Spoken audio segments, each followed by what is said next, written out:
The topics discussed during this podcast can be triggering and upsetting to some viewers, seeing as on the show we discuss a wide variety of distressing material. Each episode will vary, with the topic stated in the title. We use adult language, therefore parental guidance is advised. Although situations that are discussed can be unpleasant and frankly quite scary, we are using them to educate ourselves and others. Hi, I'm Alex. I'm a 19-year-old second-year psychology student. Hi, I'm Patrick. I'm a 19-year-old physics student. I'm also a care worker and I like to go to protests, stuff like that on the side. Welcome to the Move to the Left podcast. This week we're covering anything from the past couple of weeks. It's in a way to educate each other and others around us. We'll be talking about the Black Lives Matter movement, racism and protests.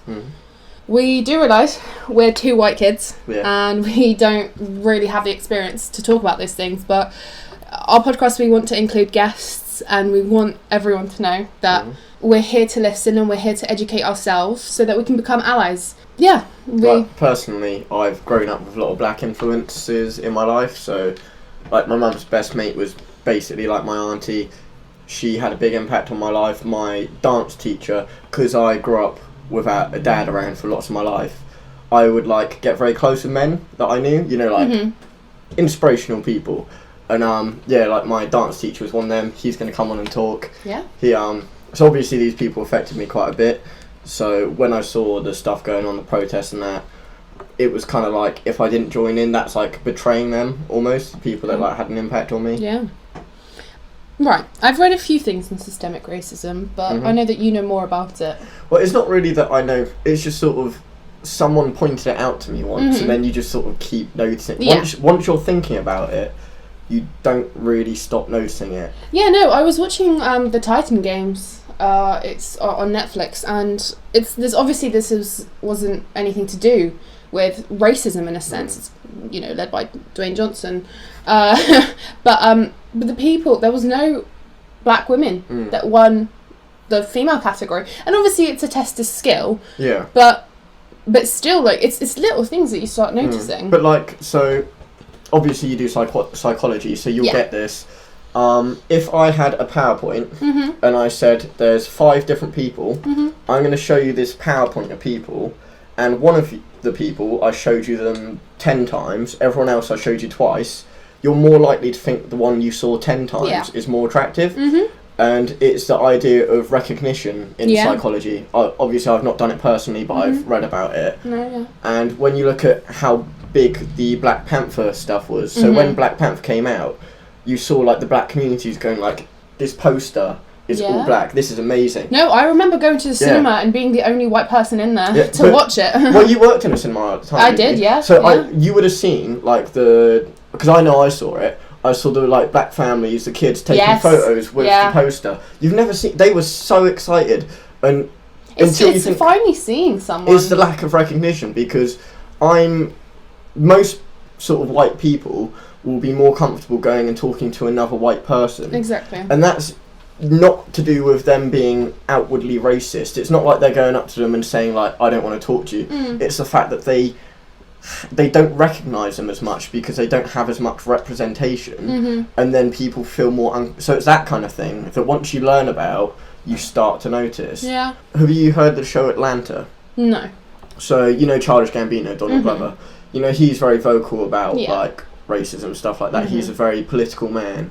He he written, directed, and he acts in Atlanta, and it's sort of like a social comedy about a rapper coming up in Atlanta, but he puts really if you pay attention, there's real political statements in it.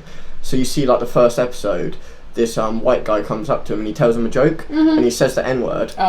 And the whole point of it is that Childish Gambino's character is a bit more white than your average black person. So obviously if you know about Childish Gambino, you know he, as far as I'm aware, he was adopted into a white family, and he was sort of not accepted by the white or the black community. And I think he demonstrates that in Atlanta, and that brings a very interesting sort of aspect to the whole story. Because you don't think about how it affects people who are mixed race. Because I grew up, one of my best mates was a mixed race guy, and when you compare him to the like African guy we had at school, you see the difference in how they were treated as well. Yeah. There's big differences, and I think that's an interesting part of it that like I know I never would have thought of if I didn't watch that show. Yeah, exactly. And I think Atlanta's a great one to watch because it is a sort of, it's one of those shows that shows you the black like community and the sort of culture and you know, the fact that they are struggling and they're just trying to do their best. Yeah. Right.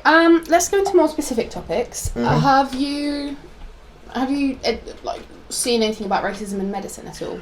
I've not looked into it, but from what I've heard, I sort of figured it out because it's the idea that you know, a black woman is less likely to be listened to. Yeah. But not openly and not like purposefully, but it's just the way that the mindset is of society. I've read a lot of studies. I can't remember the people that did them right now, but I will obviously give credit to everyone as we post this. But I read this study from 2001 about this doctor who said that he's constantly grown up around other people being racist to him, and he kind of went along with it. And it got to a point where he wouldn't notice, and this was actually written, he's Indian, this was written before 9/11 as well. Okay. So I didn't see a follow-up on anything about him, because obviously in America there was all those attacks after 9/11 and stuff on Muslim people. But then I read one from 2016 about a woman who is a doctor, and she feels like having that white coat gives her like a superpower. Yeah. She said that she was on the bus and she was travelling and she just dropped her kids off and stuff, and she said hello to the police officer who was at the doctor's surgery, and the police officer, a white woman, ignored her. And then she went and got changed into her doctor's outfit, and when she said good morning, the police officer was like, oh hello, good morning, I'm sorry about before, and she says that she feels empowered in it, and but it's a weird, twisted power play. Basically, she said that power was stripped of her the second a racist man came into her office, and he was mentally ill, and he refused to be touched by her, and I don't want your black hands anywhere near me. And she said that she completely got stripped of that power that she felt. But that's like stripped of your humanity. At that point, he's treating you like an animal. You know, like, if you go to a petting zoo and you're like, I don't want to touch that, that's basically how he's treating you. Yeah. I read another study, and basically it was experiment to see how many medical students are racist. Without, it doesn't matter their racial beliefs, there's no correlation there. It doesn't matter their racial beliefs, they can still be racist in medicine because they grew up with this like fake, false beliefs of black people are, like, bodies are stronger, their skulls are thicker, they can hold heat, which is ridiculous. That's right. There's a really interesting TV show I watched. It's again a for some reason I'm really into psychology, but still, so it's kind of like a fun game show kind of psychology thing. So they get 100 humans. That's what it's called, and they keep them in this building. They just do random like experiments on them each day, and it is really, really interesting. It sounds weird, but it's good. But one of the experiments, they told them they were testing people's reflexes. Like, they made up some lie. You know how they do in psychology. They made up a lie. They were like, before and after eating or something, it's their reflexes. So they did the police training where they have a gun, and people pop out, and one person was holding a phone, and one person was holding a gun. Yeah. And then you need to shoot them with the gun, not the phone. So they had like blanks, and they'd shoot. Yeah. And when it came to the last two people, it was a white man and a black man, and they both had phones. Yeah. And the thing is, every single person that jumped out with either a gun or a phone was an actor, except for the very final black man was he was a show coordinator, so every single person there worked very closely with him and knew him really well. And when they both jumped out at the end, it was two guys, one white, one black, both with just phones, and the majority of people shot the black guy straight away. And like, Jesus, it's the inherent that beliefs. Is built in racism. But anyone in the hoodie, it's the media. Yeah. Any time they report on someone, but if they're white, they're ill and confused. You know. Yeah, if you look at the reports of the thing that happened in Reading, it was straight away a terror attack before they knew anything. Exactly. As soon as they knew his name, it was a terror attack. Libyan. Yeah. The second they knew that, it was a terror attack, and they had no evidence for it at all. I think there might be evidence now. I think. I've not looked into it. No, I'm pretty sure that MI5 looked into him last year or something. So I think something like that. There's evidence of it being a terror, but they said it before they knew. They found out a name and a stabbing, and they went, "That's a terror attack." And I know this isn't related to being black, but this is related to the way that the media does it. Reports. You look at the way the media reported the Black Lives Matter protests primarily as riots. Yeah, I mean, protests are still going on. And then you look at the other protests and they say anti-fascist.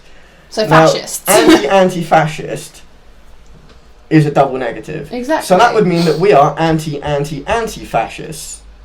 And you can just keep going. Yeah, you can keep going, but really what it boils down to is fascist racist. and anti-fascist. And fascism comes as a part of racism. Like, they usually come hand in hand. Yeah. And that just pretty much shows what they're all about. Yeah. Right, going back to the racism medicine. I don't know if you've heard this. In that study, 222 medical students from all years, as in like first year, second year, resident, 222 think that black people don't feel pain. And that way, they don't administer the right painkillers. What? Yeah. Medical students, and this is 2016. This is 4 years ago. How? Yeah. And the thing is, I can't remember how much of the study that was. It could have been the whole sample, but there was actual like lay people, which means people who are just kind of random people. Yeah. So like, if I was a psychologist, and you pick like me, just as you're a lay person. You have no bystander. No, what's the group? You have the control group. Is that what you mean? Basically, like, it's just a lay person. You don't have. You're just a normal person. Yeah. You're not a medical student. You're not a specialist or anything. Yeah. Let's say you're not a medical student, but even the lay people, like the number of people who thought black people don't feel pain was lower than for medical students. You know, it's horrible. It's racism. You know. And that's the kind of thing that you see, especially like not to be saying it's all conservative people, but mainly what I've seen on my timeline is older conservative people going, well, I'm not racist. But you are. No, but because what they're saying is that I won't go around, I won't say the N-word, I watch black TV shows, I support black, and as much as they're not doing anything actively racist, they will never recognise, because they will just flat out deny that stuff like that exists. And they refuse to believe it, and that's because it's easier. Because the second you start realising how fucking unfair it is, then you wish you didn't know, because it's so... Because for me, I could get up right now, I could open this door, and I could go, this racism stuff, I'm so sick of hearing about it. Imagine how sick people are of experiencing it. But I could do that as well. Yeah, and then because we have that privilege. I would never have to think about it again. Exactly. And that's what basically, like, I'd say a good 40% of the conservative population has done. Exactly. They've just gone, I'm so sick of hearing about this. In my head, it's not an issue. Yeah, they say they're not racist until they clutch their purse when they're with a black man in a lift, But I wanted to also mention, I was actually speaking to my boyfriend's dad the other day, and I said it's not enough to be non-racist, you have to be anti-racist.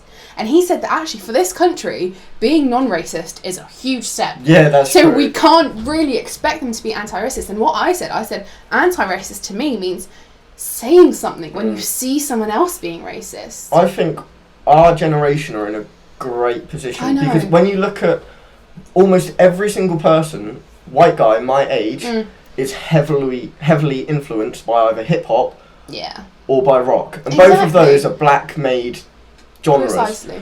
And that has got the culture quite in, because I could turn around and talk to probably like 6 out of 10 guys my age that are white about hip hop, and we'd get into a deep conversation. Yeah, exactly. And we would love it, and we'd be talking about the black culture, we'd be talking about the black effect, and that has really, I think, a big part of how understanding our generation is how we've been impacted by that culture. When you look at even the same for LGBT.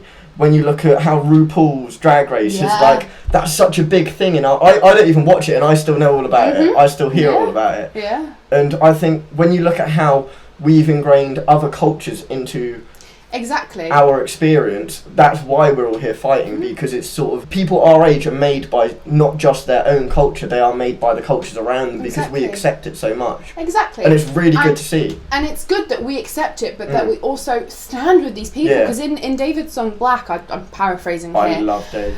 Yeah, he's great. He says they take our culture and have their fun with it, or something like that. I'm really sorry that I paraphrased that. But it's so that they're loud in our laughter, silent in our suffering. Exactly, and white silence is violence. I mean, as we all know.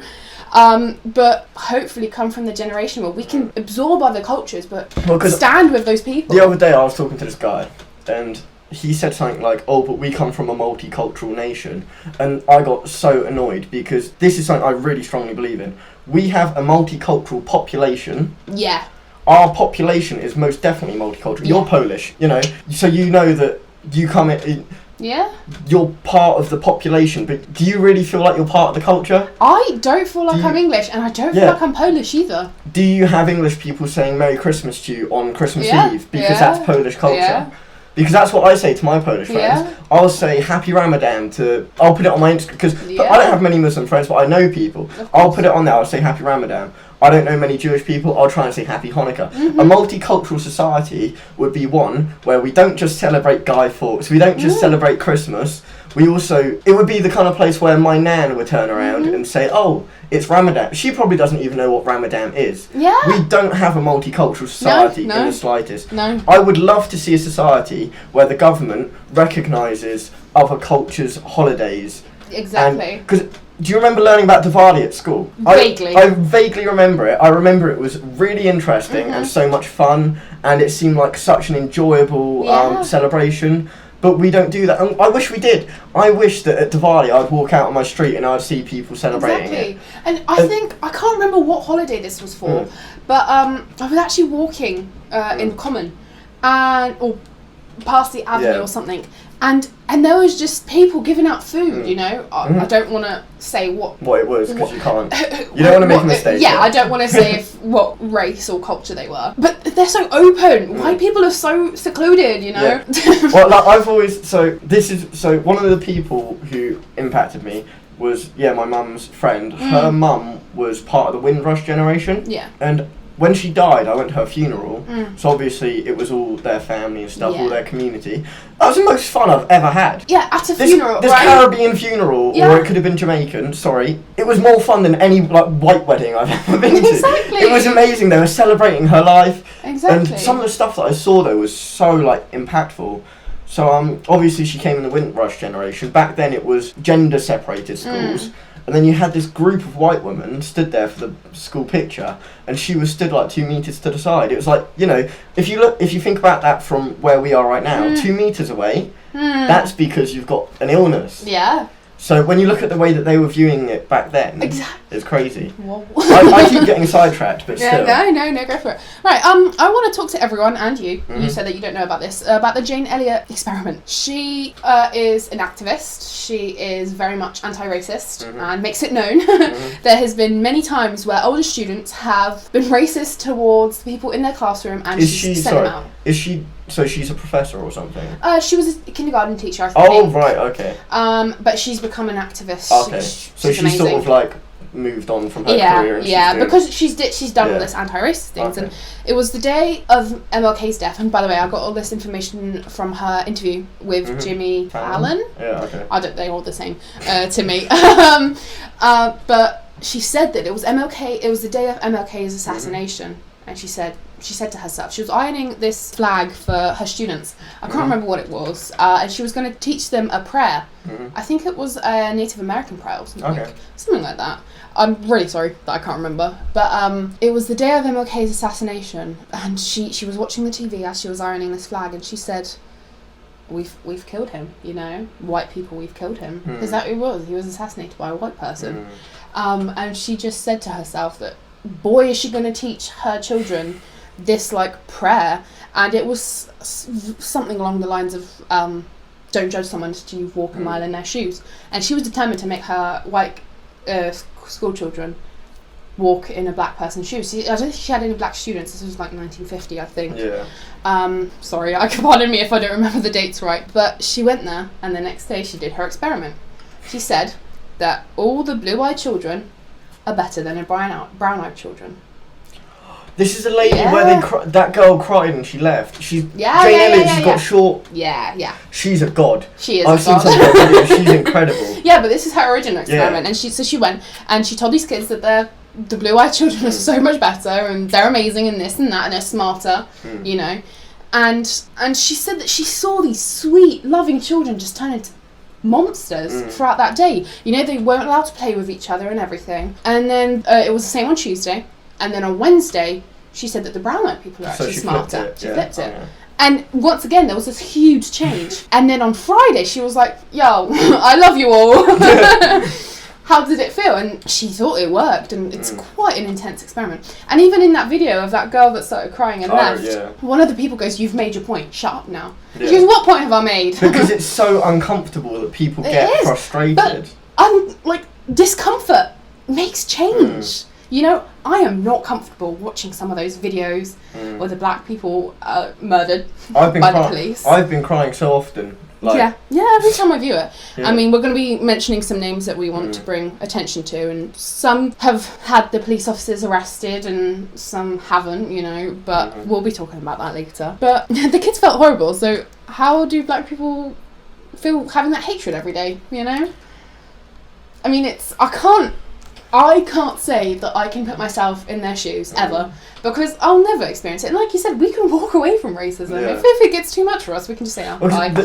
The closest I ever get is I work in childcare. I'm the only man there. That's the closest I've ever got. Yeah, exactly. And again, that is 9 to 5. That is something that I can choose. Yeah, I mean, I can choose that. I was a supervisor at the cinema, and I had enough. Yeah. And I was just like, I'm too tired, I'm this, I'm that, I can't take this much responsibility. I'm a bossy person, and I like being in charge, but... Because the point I'm trying to make is that it's not even close to being anywhere... No, exactly. Well, it's not even bad. Me being the only guy there isn't even bad. Well, I'm not the only, but you know what I mean, I'm one of very few guys. But what I'm saying is that the closest thing I'll ever get to being singled out is that. Yeah. And that is enjoyable for me. You know, it's a happy place for me. It's a good place. Yeah. So, and I could still walk away from that. But if it's a bad place, it's a scary place, it's a violent place for these people, and they can't walk away from that, and they never can. The most they can do is walk and protest like they're doing now, and say it's not fair. But until people like me and you recognise it's not fair, then nothing will change, because none of these protests are directed at black people, are they? They are directed at us, because the second that me and you realise, because we're like the first layer almost, it's like an onion, isn't it? Yeah, we're the first layer, because we're easy, we don't, but you know, we listen, and we understand that it's important that we listen. We want to listen, you know, we want to educate ourselves. Then the next group of people is the people who are like, I care, but I've not got involved. Then me and you are the kind of people that will then go and talk to them alongside the you know, the protesters. Yeah. And then from there, obviously, it's the more opposing people. Yeah. Which eventually it will either run out, you know, that idea will sort of hopefully eventually go out. I mean, I saw a picture of this guy in a wheelchair, and he's like, I don't know if he's a conservative or something, but he had a sign that said Black Lives Matter, and from the back of his wheelchair said, it took me a while, but I'm finally here to listen. Something like that, you know.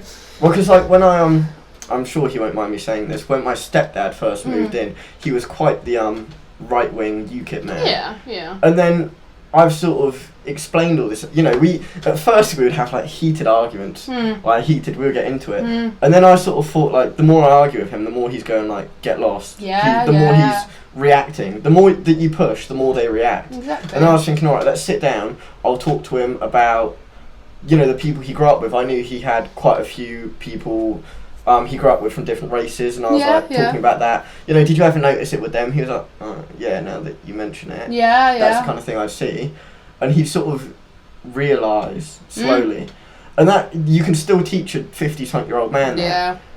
And that is the big thing, is teaching. Like, when I was going to the protest the other day, my nephew was like, what are you doing? Yeah, yeah. And he was like, what's this, you know, why are you holding this thing with a fist on? What's that all about?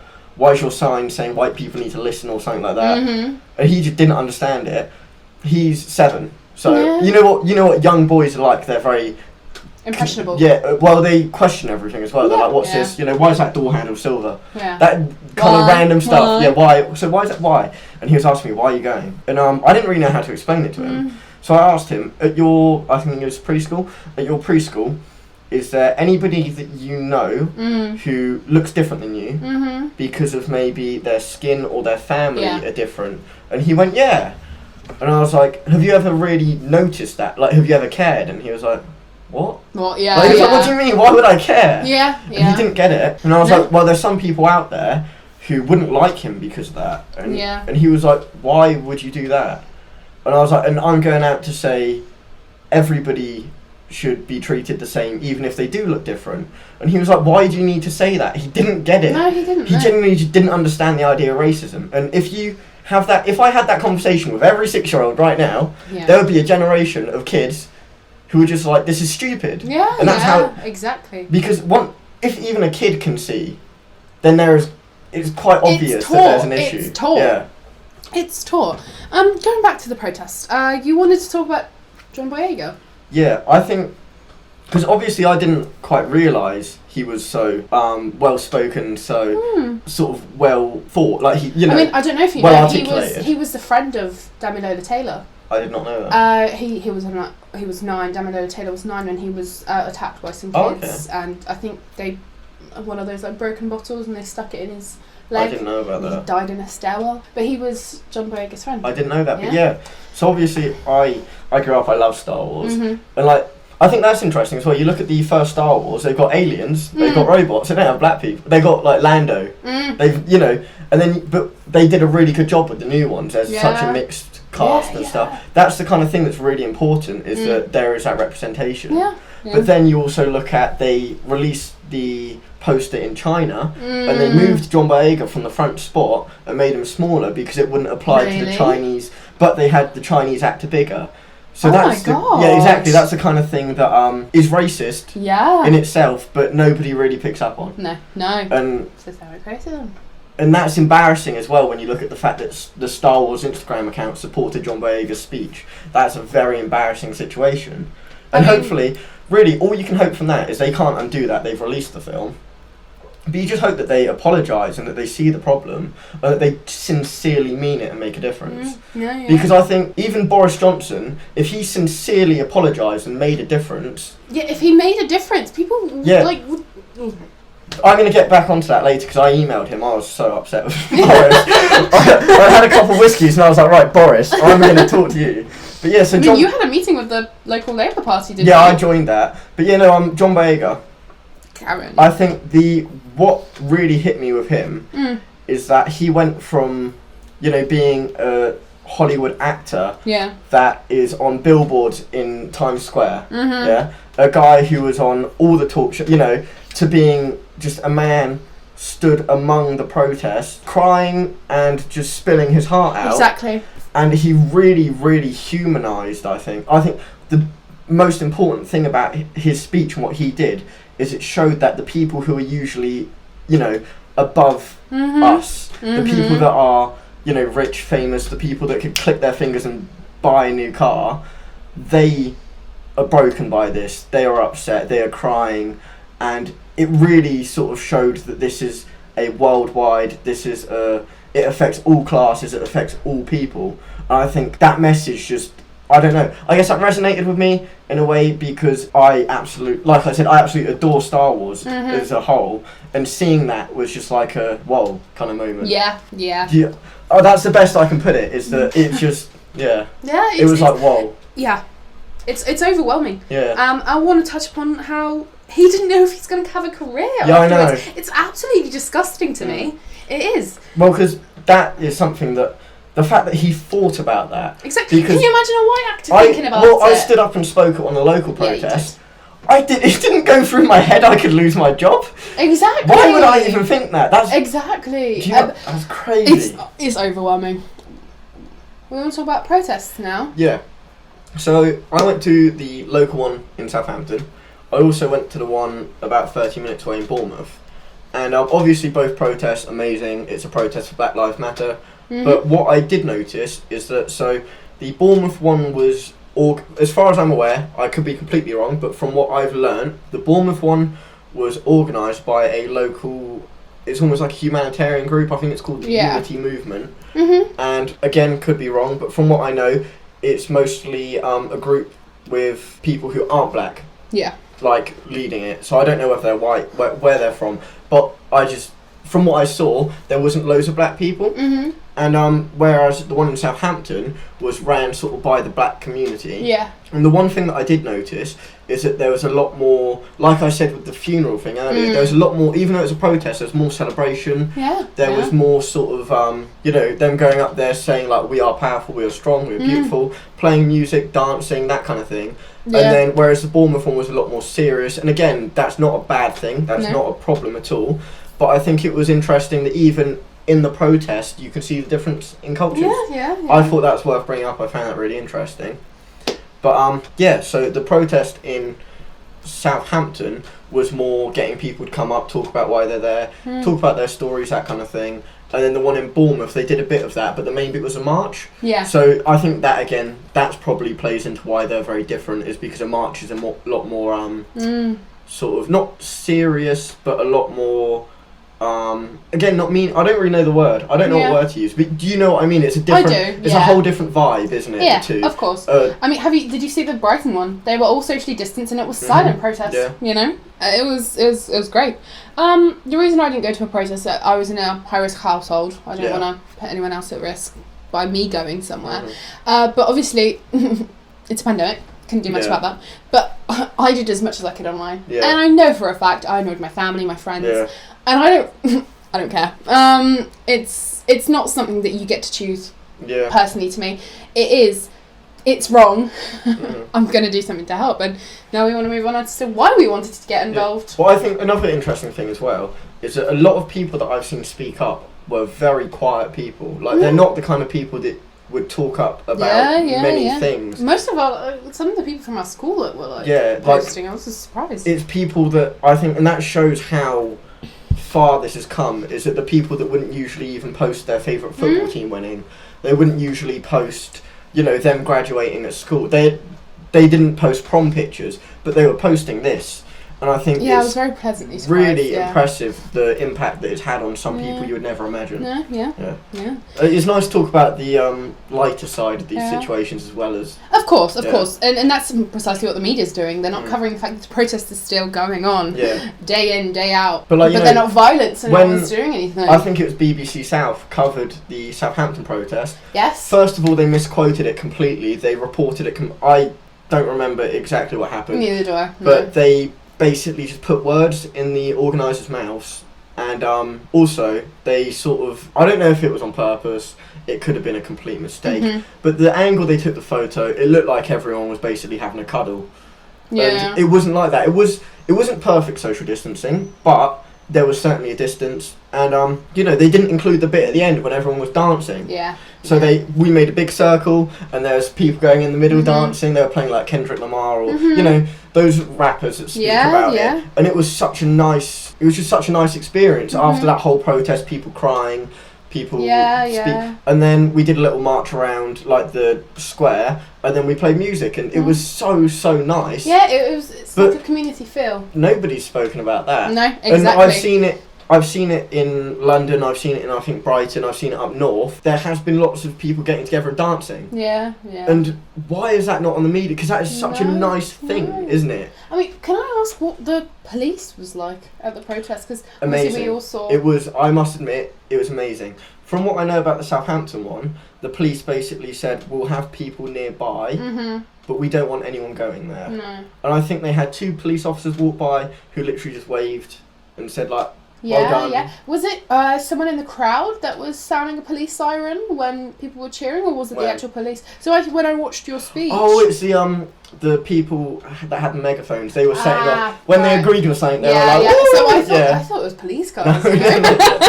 But like, even... I think the same happened in Portsmouth. I didn't go. But I think the police said, we will have units nearby in case something bad happens. But we don't want to send... So I do think...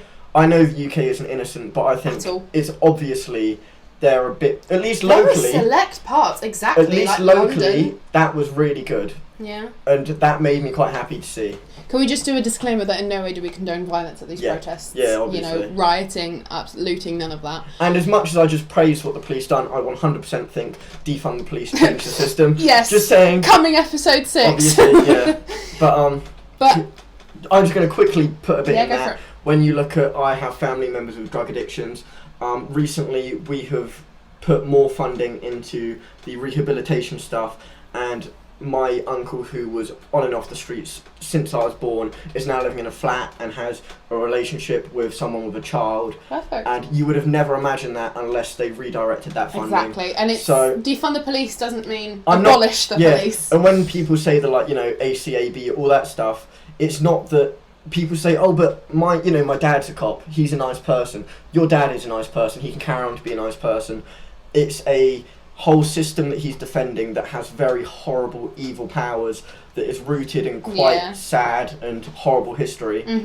And you can't have a good police force that is built upon such a horrible history. So that's why it needs to change. It's not that, you know, every policeman is out there to beat the shit out of someone. It's just that I've stopped and had chats with them. I've got on with police before, but again, I'm white, so that's different. But what I'm saying is that even though there are individual good people, you see... Yeah, that doesn't mean that... You see the good people will still overlook stuff because there's like a brotherhood mentality in the police. Did you see that person? Did you see that post online where the guy that quit because of it and because of this brotherhood mentality, and he wasn't allowed back on a force anywhere because they have this like... He reported something that happened, didn't he? And then his commanding officer or whoever it was came up to him and said, what about the Brotherhood in Blue? You don't report on your brothers or something. Yeah. And like, that man was probably a good person, but they've got so tied up in that. Exactly. And that's why, you know, so sorry to get sidetracked and distracted, but that's, I will praise what they did locally because that was a really, really good way and that shows progress. But the overall system I still disagree with. Exactly. Right, we're coming to the end here. Yep. We want to just quickly mention why we wanted to get involved in all of this. And simply for me, it's doing what's right. Yeah. I don't know about you.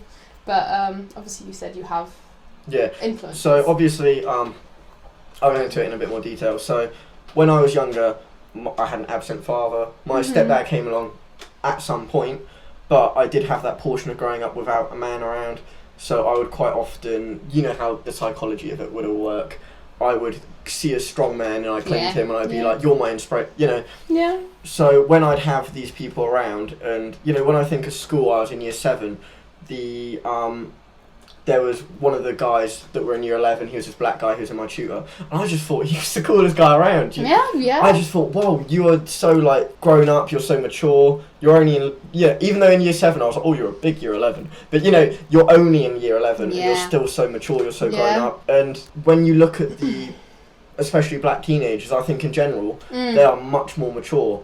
Exactly. I'm sure, and they have to be. Exactly, that's what I'm saying. They have to be. That's something that I really noticed growing up, and I noticed that, you know... Well, actually, no, he's going to be on the next... He's coming to talk. Next Mr. Jones. week, yes, Mr. He's Jones. my dance teacher. He's the man that taught me how to express myself. He taught me the importance of expressing myself.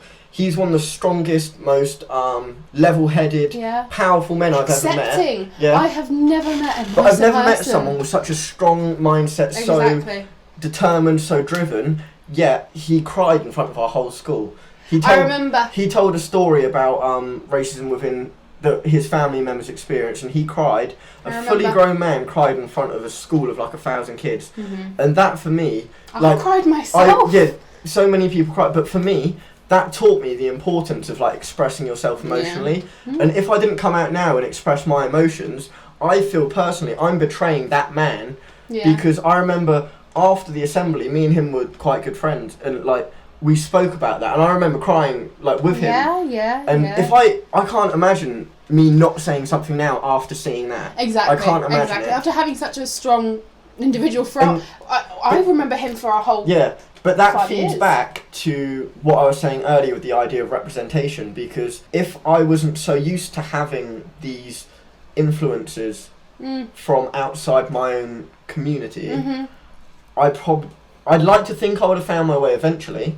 I don't think right now I would have been anywhere near as outspoken, as accepting, as, because the thing is, I've been bad with, I wasn't outwardly racist, but I would do things that I didn't realise were racist until now. I've not been perfect in any way when it comes to, nobody's perfect when it comes to anything. No. Before I wasn't anywhere near as educated as I was, and I think a big part of this movement obviously is the education side of it, So like, you know, teaching kids, teaching other people that don't get it. And people, when you look at politics, it's a perfect example. Boris Johnson has quite obviously fucked up our corona response. Yeah, and rather 100%. Rather than sitting there and admitting his problems, admitting that he did it wrong, he's gone and supported it. And the way that I see this is that with this movement that's going on right now, the Black Lives Matter stuff, you will see a lot of people like me who have gone, in the past I made a mistake and I want to change that, I want to think different. I've made mistakes in more than just racism. Obviously I've not been the perfect person in any way, but I want to make a difference and I want to be a new, you know, I'm a new person compared to what I was. I'm completely different. Yeah, definitely. And that's what people need to be more open to. They need to be open to the idea of changing themselves and admitting what they did wrong. And that's a big part of why I'm getting involved, because I've witnessed, you know, I've been a bit of a dick and I've gone, that wasn't right how I was. I need to sort of, not redemption, but I need to, because I'm not doing this for myself, obviously. Yeah. But what I'm saying is that by recognising how wrong it was the way I was acting, I have a position where I can call it out and I'll see it, and I know how to teach that person. Yeah. You know? So, again, and that's why I mentioned the politics thing with Boris Johnson, because it's ingrained into our society, our culture, that people don't like to admit that they've done wrong. Yeah. And when even our own Prime Minister can't admit that he's done wrong, when however many, like, what is it, over 30,000, 40,000, something, some ridiculously large number of citizens. I mean, it could be more by next week, by when we... And he won't admit that he's done wrong there. No, and that shows a big issue, because if he can't admit that, he's not going to admit that the things he said was wrong. About and the thing about, like, spending 12 million on this app, and then his defence is no other country has a working app. And Germany has an app, so many countries have an app. But, yeah, because you look at... the statements he made previously, he's obviously said quite racist things. He's obviously a very questionable man when it comes to his viewpoints on more social... he's fairly... When it comes to politics, obviously he's not great, but overall he's fairly good. He sort of understands how politics works. Yeah. I don't support him at all, but I can obviously admit that he understands politics quite well. Oh, yeah. But his social... views are very bad, and I really hoped at the start of this, because he publicly said Black Lives Matter. I sent him an email, because they're meant to read their emails. Obviously I don't know if he did, and I said, like, I've seen you make this statement, but now it's time that you make a statement and you say my previous comments on race and on religion were wrong. Definitely. I've made a mistake.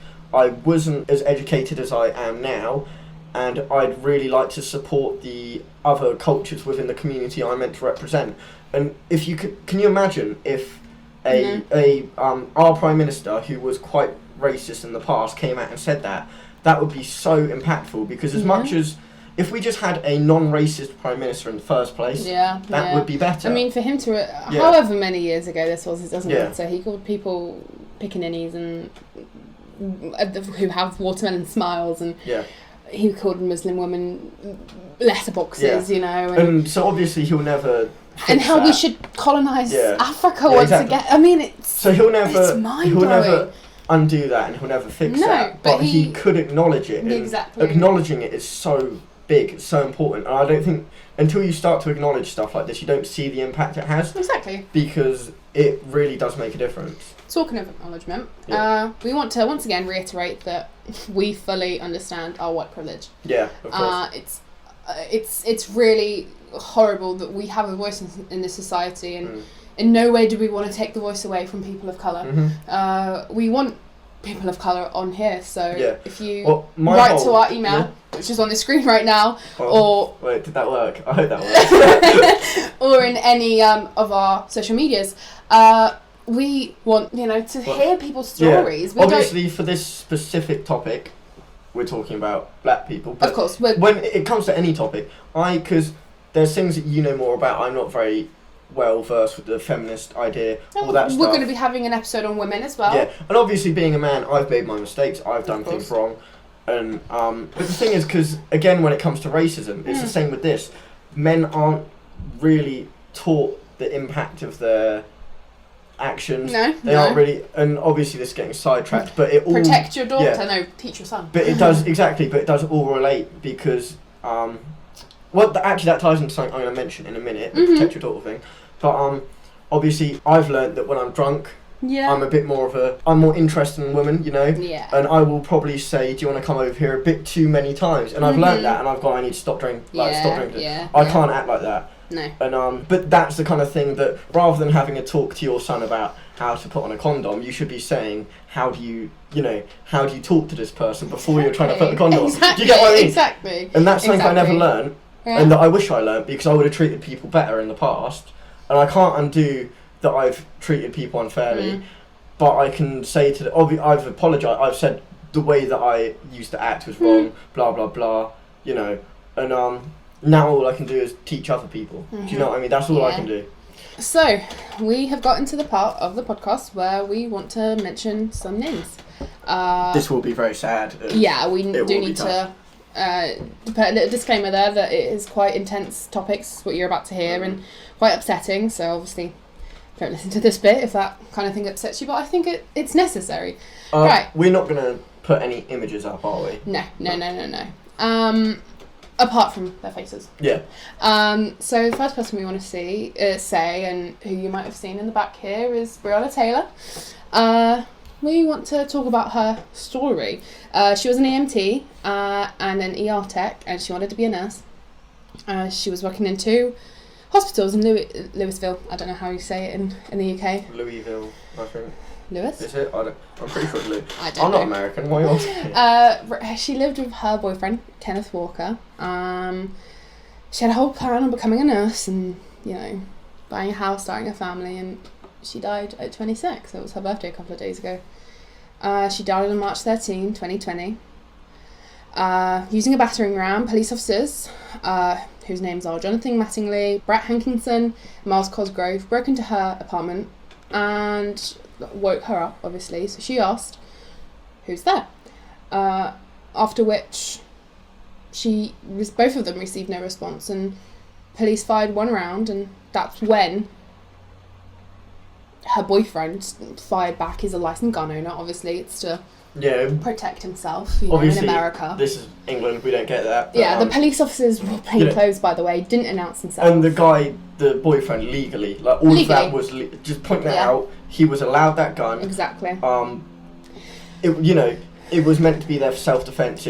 If someone comes into their house and had a gun themselves, he was going to say, no, this is my house, I've got a gun too, get out. Yeah, the police... From his point of view, that was 3 random guys, and I didn't know they were playing clothes. They were in plain clothes, no badges, no body cameras, nothing. They didn't announce themselves. Yeah, not even in a police uniform. Yeah. So 3 regular guys have walked. I didn't know that. That's really sort of slapped me in the face. Like what? 3 regular guys walked in with guns and shot. So he shot them non-lethally in the leg.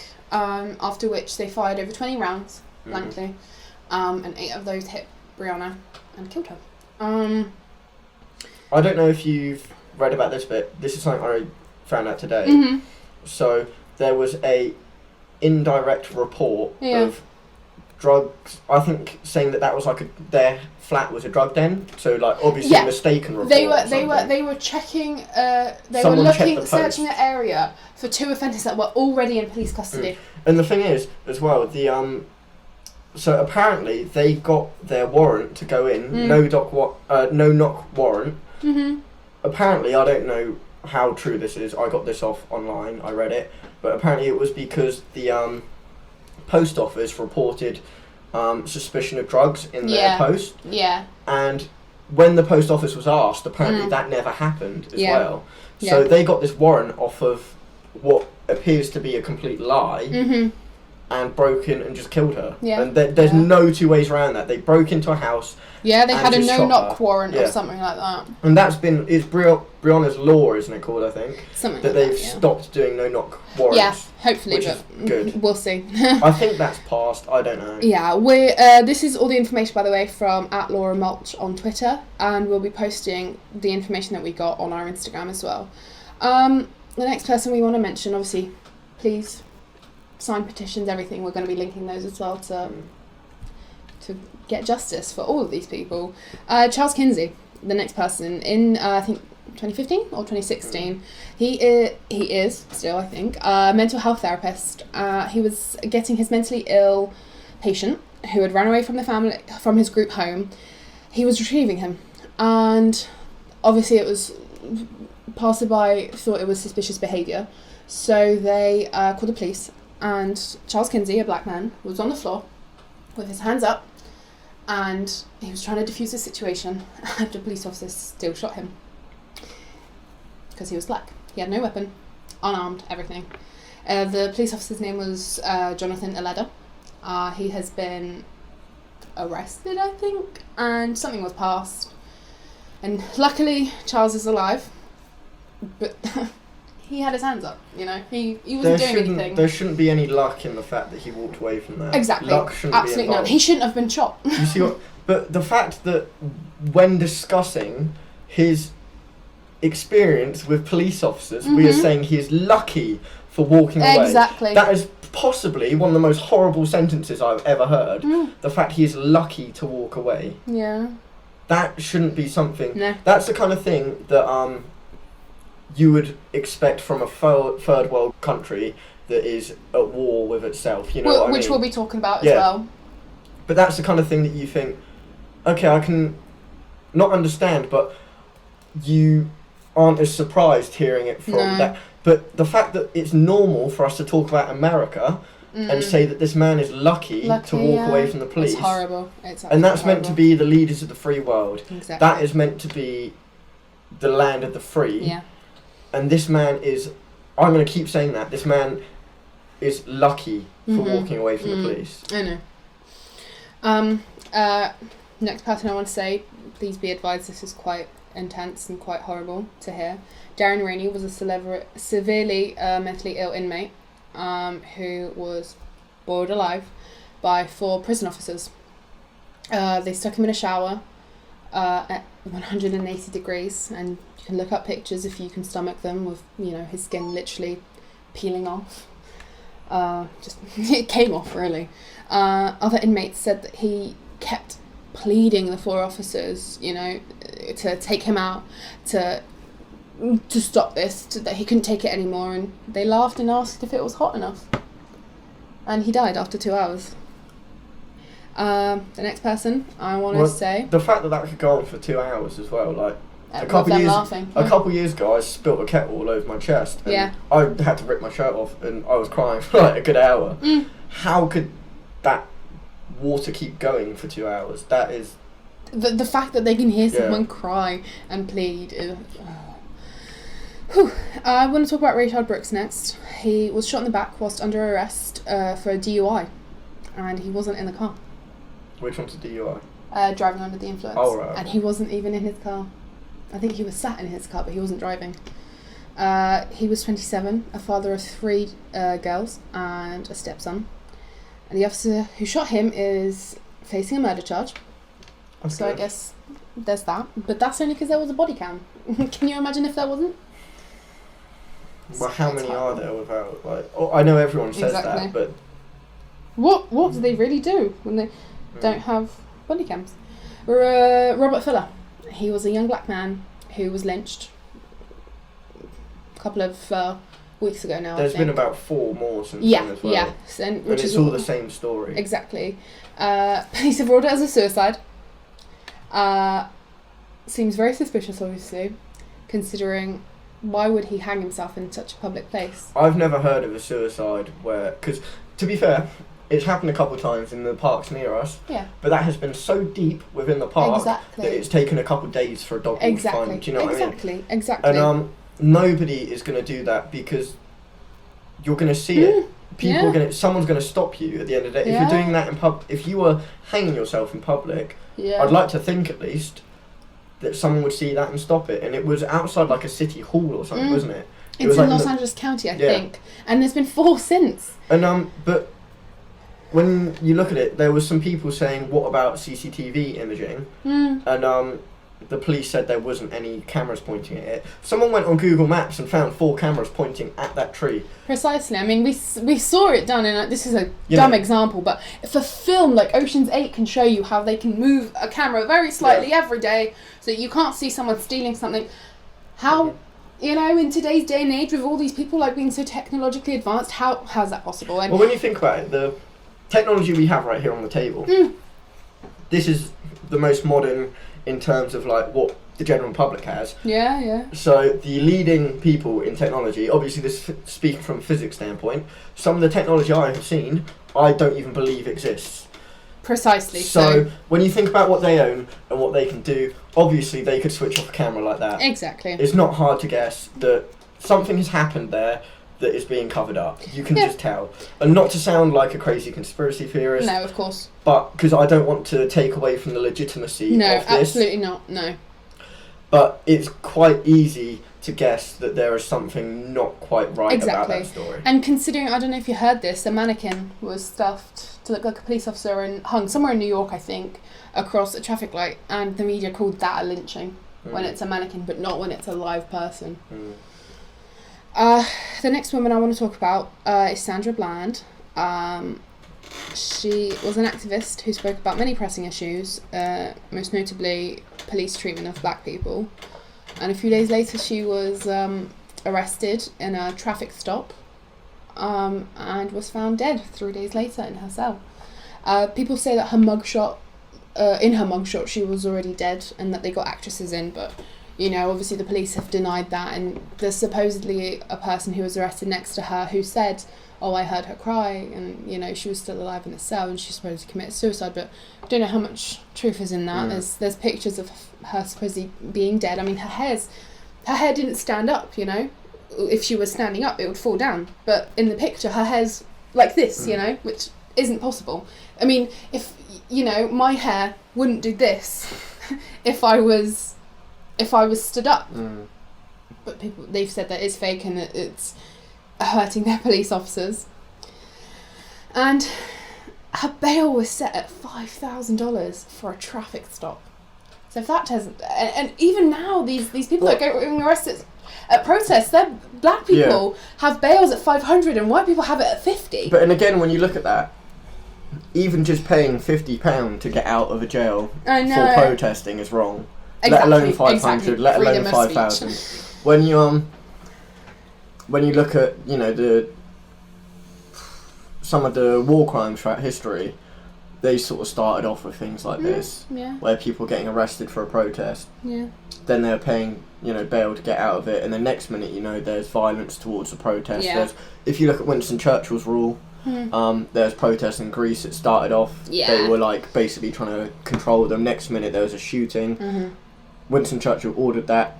28 people dead, I think.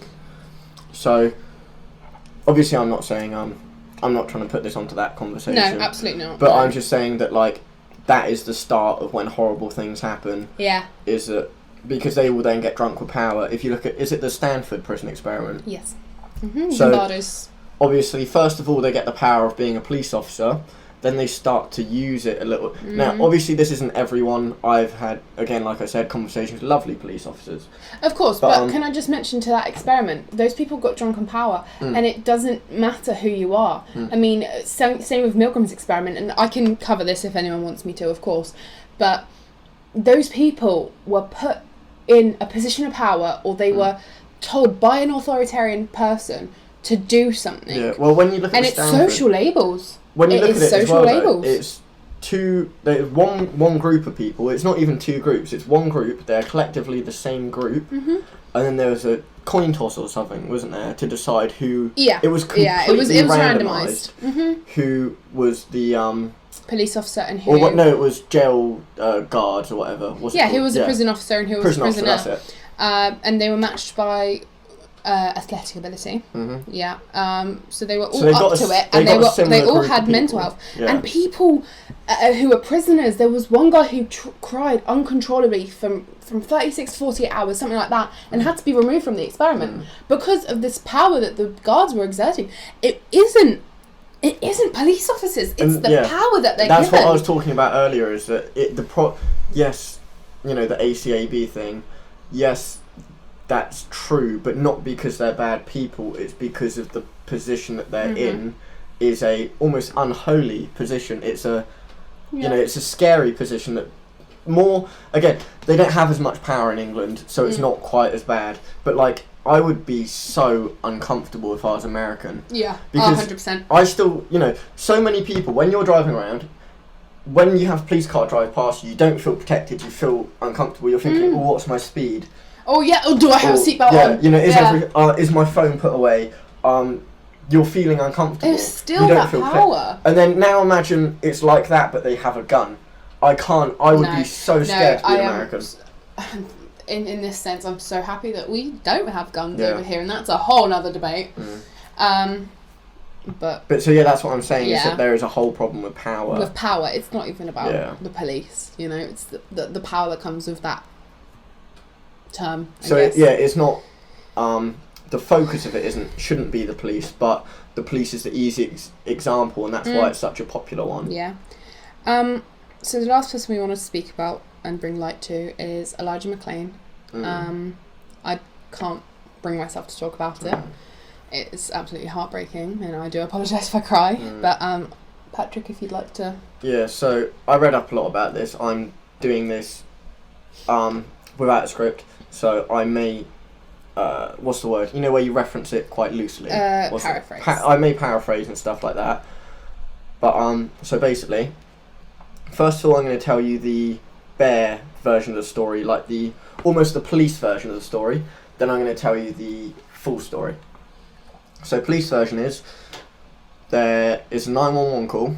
A person has called to say there's a man walking around in a black ski mask, and he's waving his arms about. Acting suspiciously. Yeah, they thought he was acting strangely or suspiciously. They said he isn't dangerous, he's not got a weapon, he's not concerned, whoever called was not concerned about anybody's safety except for the man in the ski mask, because they thought there could have been something wrong with him.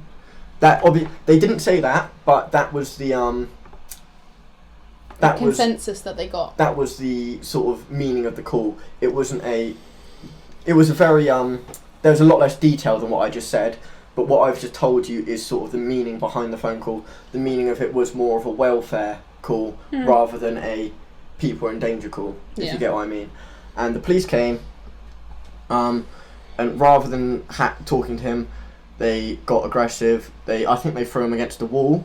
And they put him in a... Yeah, so they threw him against the wall, they threw him onto the floor, and then they got him in a chokehold, and they were just basically wrestling with him for a good 15 minutes, choking him, throwing him around, because he was saying, get out of my personal space, please. Well, no, he wasn't even saying it like that. He was saying, I can read you, word for word, what he said. He said, I can't breathe.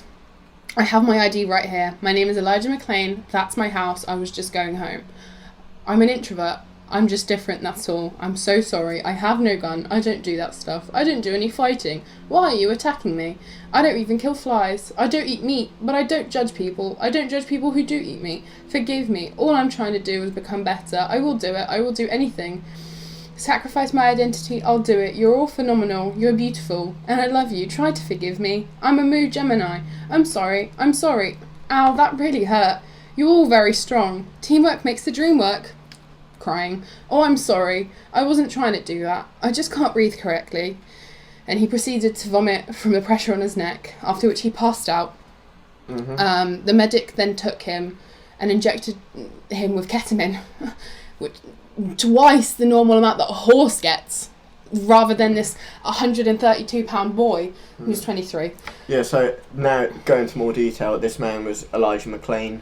He was 23. This happened last year, August. I don't know the exact date. August 2019. The family don't even know his date of death, because the drugs that were administered put him into a coma. They know that they gave him 2 heart attacks. Yeah. 2 heart attacks. They know that he died between being put in a headlock and 3 days later when his machine was turned off. And this is all, I think it was 6.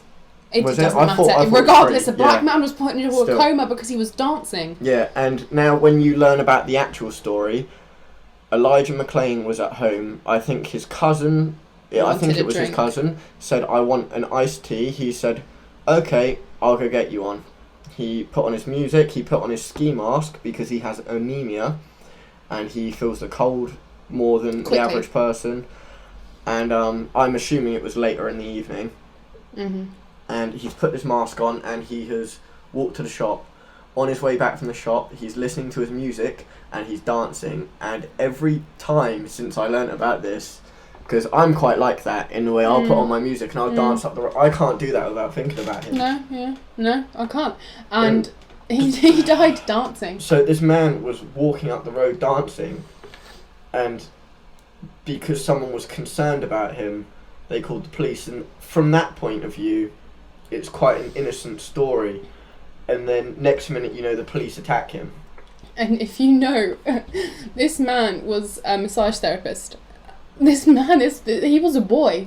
Well, when you look at him, hopefully his selfie is on the screen right now. It's his photo that I saw of him.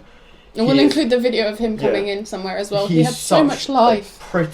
He's such a kind. Yeah. Do you know what I mean? His face. I feel like I know him. He just brought joy. I mean, this is the person that played the violin to homeless kittens so that they wouldn't feel alone. He would go to stray cats to play the violin. He wouldn't eat meat because he just couldn't think of dead animals. And there is I know that. Just listen to me for a second. This sounds wrong at first. You would hope that people like this are safe, because obviously it happens to everyone. Someone's so pure, but in your head, it never happens to someone like this, who was so selfless, and someone who quite obviously put literally every not even everybody, but everything else's well-being before himself. For him to say to people who are killing him, you're beautiful. He said, "Teamwork makes a dream work." To people that are killing him, how selfless do you have to be? It's just, it's horrible. And like I was saying, obviously, I wish everybody was, nobody experienced this, but he's the kind of person that you think that just can't happen to. No. And it happened to him. Exactly. And like I said, I hope next time you're walking up the road and you're enjoying your music, I hope you think about him, because I've thought about him every time since. And like I said earlier, he was dancing. It was a black man that taught me to dance. Yeah. I know it's hot. The first thing I thought is like, what it feels. My whole idea of dance, because I'm not a dancer. I used to do dance and stuff. But my whole experience of dance is built off of what this one man, this black man, taught me. Yeah. And then this man has just got murdered in the streets. This black man for dancing. But there's something about that which is because you told me about it. I messaged you 10 minutes later, and I went, I'm in fucking pieces. Mm-hmm. I was broken. Yeah. Obviously, our Instagram page is going to be filled with things. Yeah. To get justice for him. Just a small thing that we wanted to mention as we're talking. Yesterday, the killers of Ahmaud Arbery were indicted by a jury, and they should be facing murder charges. Good. So I guess there's that. Next week we're going to have guests, which is our teacher, Mr. Jones. Yep. Who else? Well, we haven't got many people cemented in yet. It's a bit, with coronavirus, it's a bit wishy-washy at the moment. But there's quite a few people. Hopefully there will be I'm trying to get 3 or 4. Different groups, I want to get a young black male, older generation, a younger black woman, older generation, you know what I mean. So I want to get one of sort of each community. We want to hear their stories, and they're going to help us discuss topics and educate us, Well, not even that, it's just, I just want to know what this all means to them, really. Yeah. Because obviously, we just sat there and cried, so we obviously care about it. Obviously, yeah. But when you look at how much the people that it's affecting care, I want to know how this is really affecting them. Yeah. That's what I'm most interested in, because I want to know, because obviously I don't know whether it's working really, do I? I can say it looks like it's working. I can say this stuff that is happening in the US police force, is stuff, all the protests in Britain, I can say it seems like it's working from the outside, but I don't really know, and I want to know what they think about it. Yeah. Please read this book to further your understanding. It's called Why I'm No Longer Talking to White People About Race by Rennie Edo-Lodge. And write in with your stories to our Instagram page, our email, once again. It's on the screen. We can call you for a Zoom meeting or read out what you want to say if you don't want to show yourself. Yeah, so another couple things. Like I said earlier, watch Atlanta because it's not explicitly about racism, but it is very much more obviously the American black community, but we're heavily impacted by America, so there are going to be some similarities, and so that does have sort of a commentary about racism, I guess you could say. It's sort of like an underlying topic, what they experience and stuff. And then another thing that I found really interesting was a show on Netflix called Hip Hop Evolution. So again, obviously that is about hip hop. That's about the story of hip hop from New York, from when it used to be, it came from like dance music almost, the DJs, and then they came over, started remixing playing with the turntables and making different sounds. Then it led to the rappers coming along, and then you really get an idea of sort of what they're fighting against. And I think, again, obviously it's not the main topic of the show. The main topic is just the history of hip hop, but you see the culture, you see how the sort of the oppression that they had. They would get moved out of park. There'd be a group of white people in a park, having a picnic. Then there'd be a group of black guys there rapping, and they'd be, mostly when you look at the early stuff as well, it was really about peace. It was about using this rapping to settle problems and have a discussion over music rather than getting in a fight. And they were getting moved on by police, even though there were still these groups there. And there's one bit, it was I can't remember the name of the movement. I think it was Stop the Violence movement. That was it. So there was a gang shooting, I think, or there was something happened down a back street in New York. A upcoming rapper, I can't remember his name, witnessed it. He tried to split up the fight. Next minute, some guy pulls out like a submachine gun or something, points it out his window and just sprayed at them to try and get them to go away. It killed the rapper, and they started this whole like Stop the Violence movement. And when you look at it, it's this culture that is portrayed by the media as a dangerous culture, a culture that you need to hide your kids from, and its roots are built around peace and about love and expression. And that just, for me, from my experiences with the black community, that is really just what it's about, isn't it? It's a loving community. So important is their expression, the creativity, and just how sort of impactful and powerful they are. And I think that really demonstrates that. So yeah, it's a bit of a longer episode, but if you stuck through, thank you, and we'll see you next week with our guests. Of course. See you soon. Goodbye. Bye.